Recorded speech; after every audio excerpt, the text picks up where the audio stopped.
produce can be contaminated by manure runoff, and conventional produce may be contaminated with pesticides. We've known for years that the 800 million pounds of pesticides used annually in the United States, the herbicides, fungicides, insecticides, have clear-cut detrimental effects on farm workers and their families. That's uncontroversial. You can even do what are called hand wipe studies to actually measure the pesticides in the hands of kids in California's Central Valley, where the planes come down and spray this fog. How much exposure urban and suburban children are getting from food, however, has been unclear until now.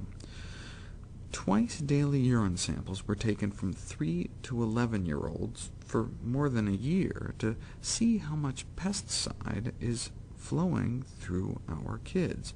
These children were nowhere near farms or fog-spraying planes, and to single out pesticides that were coming from the diet, as opposed to like a lawn treatment or something, for 2 weeks of the year, the kids were put on an organic diet.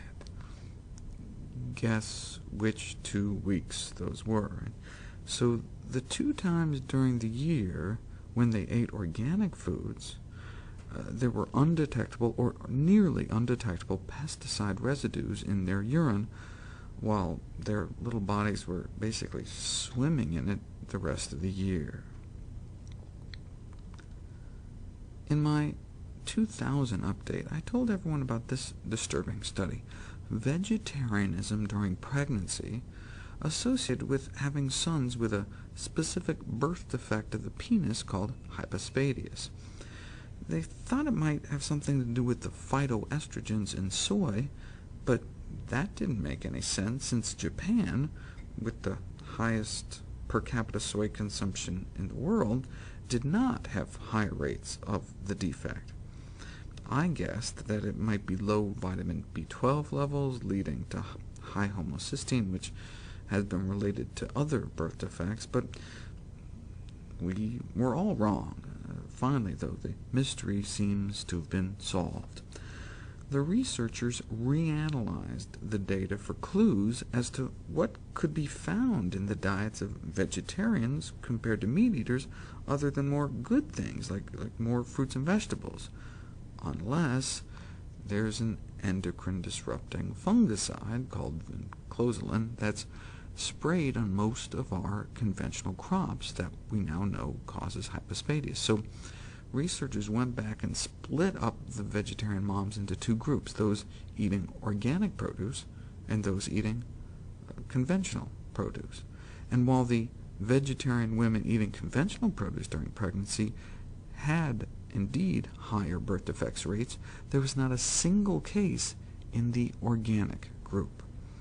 So it seems the hypospadias wasn't due to vegetarian diets, it was that they were exposing their fetus to more pesticides.